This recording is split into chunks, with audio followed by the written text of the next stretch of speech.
Reels वाली बहू। प्रज्ञा को रील्स बनाने का बड़ा ही क्रेज है और वो दिन भर रील्स बनाती रहती है। खाते पीते घूमते फिरते घर में कॉलेज में रील्स बनाने के कारण प्रज्ञा पूरे कॉलेज में हाईलाइटेड है। जहां उसकी रील्स सभी को पसंद आते हैं, वहीं मनीषा चिंता में डूबी रहती है। एक रोज जब खाते हुए प्रज्ञा रील्स बना रही होती है, तब मनीषा कहती है, 1 मिनट भी चैन नहीं है इस लड़की को। ये नहीं कि खाना तो आराम से खा ले, लेकिन नहीं, अरे थोड़ी देर रील्स नहीं बनाओगी तो आसमान नहीं टूट पड़ेगा।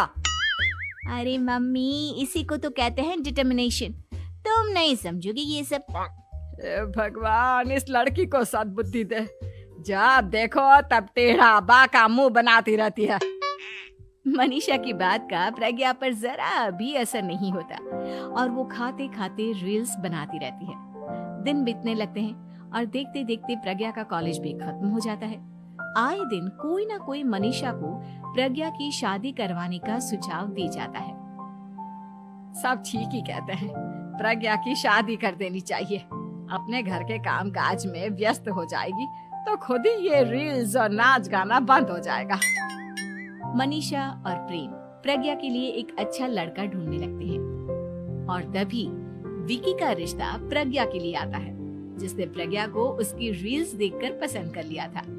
अगले दिन विकी अपने माता पिता के साथ प्रज्ञा के घर पहुंच जाता है और प्रज्ञा साड़ी पहने हाथों में चाय की ट्रे लिए उनके सामने आती है। जब विकी को पसंद है तो हमें भी बहू पसंद है। बहन जी, आप बारात की तैयारी कीजिए। एक बार लड़का लड़की अकेले में बात कर ले तो अच्छा रहेगा। हाँ हाँ, क्यों नहीं। मनीषा विकी को प्रज्ञा के कमरे में भेजती है, जहां प्रज्ञा पहले से ही रील्स बना रही होती है। तभी विकी कहता है, आ गए आपके साजन जी। हमारे साथ ये रील्स कंप्लीट करती तो और भी अच्छा रहता। अच्छा जी, अब आ ही गए हैं तो बना ही लेती हूँ आपके साथ। दोनों मिलकर रील्स बनाते हैं। जब वी मीट और तुरंत पोस्ट भी कर देते हैं। फिर विकी कहता है, जब आप साड़ी में चाय लेकर आए तब मुझे लगा कि कहीं मैं गलत घर में तो नहीं आ गया। अब सही है। दोनों की शादी पक्की हो जाती है और शादी के दिन भी प्रज्ञा रील्स बनाने से चूकती नहीं। यहाँ तक कि बारात के समय भी नाचते हुए रील्स बनाती है। सभी लोग प्रज्ञा की तारीफ के पुल बांध देते हैं और प्रज्ञा नाचती गाती अपने ससुराल चली जाती है। सब कुछ अच्छा चल रहा होता है। प्रज्ञा यहाँ भी दिन भर हर चीज की रील्स बनाती रहती है। लेकिन कुछ दिनों के बाद जब सुनीता कहती है, बहू, ये रील्स के साथ साथ कुछ काम भी कर लिया करो। वैसे तुझे और क्या क्या बनाना आता है?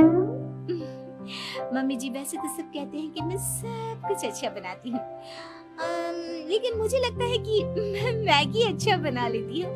हाँ, कॉफी भी अच्छा बना लेती हूँ और मुंह तो सबसे अच्छा बना लेती हूँ।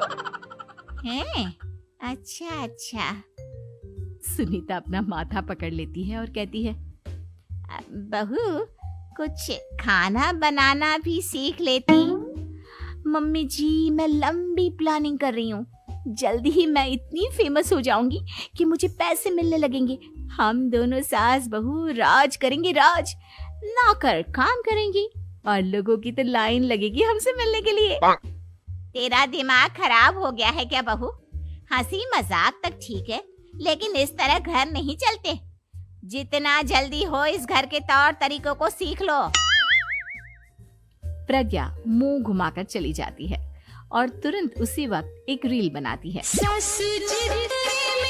ये देख सुनीता का गुस्सा 7वें आसमान पर चला जाता है और विकी के घर आते ही सुनीता उसे सब कुछ बताती है। विकी भी अब प्रज्ञा की इन हरकतों से परेशान हो जाता है। तुम टेंशन मत लो मम्मा, मैं देख लूंगा। विकी कमरे में जाता है तो देखता है कि प्रज्ञा रील्स बना रही है। विकी बड़े ही प्यार से प्रज्ञा से कहता है, प्रज्ञा, इन सब के लिए मैं तुम्हें मना नहीं कर रहा हूँ, लेकिन फिर भी हर वक्त तो ये अच्छा नहीं लगता ना। समझने की कोशिश करो, मुझे भी तुम्हारा थोड़ा वक्त चाहिए। मैं जब ऑफिस से आता हूँ तो मुझे समय देने की जगह इसी में लगी रहती है। तुम ज्यादा ही सोच रहे हो। तुम भी मेरे साथ रील्स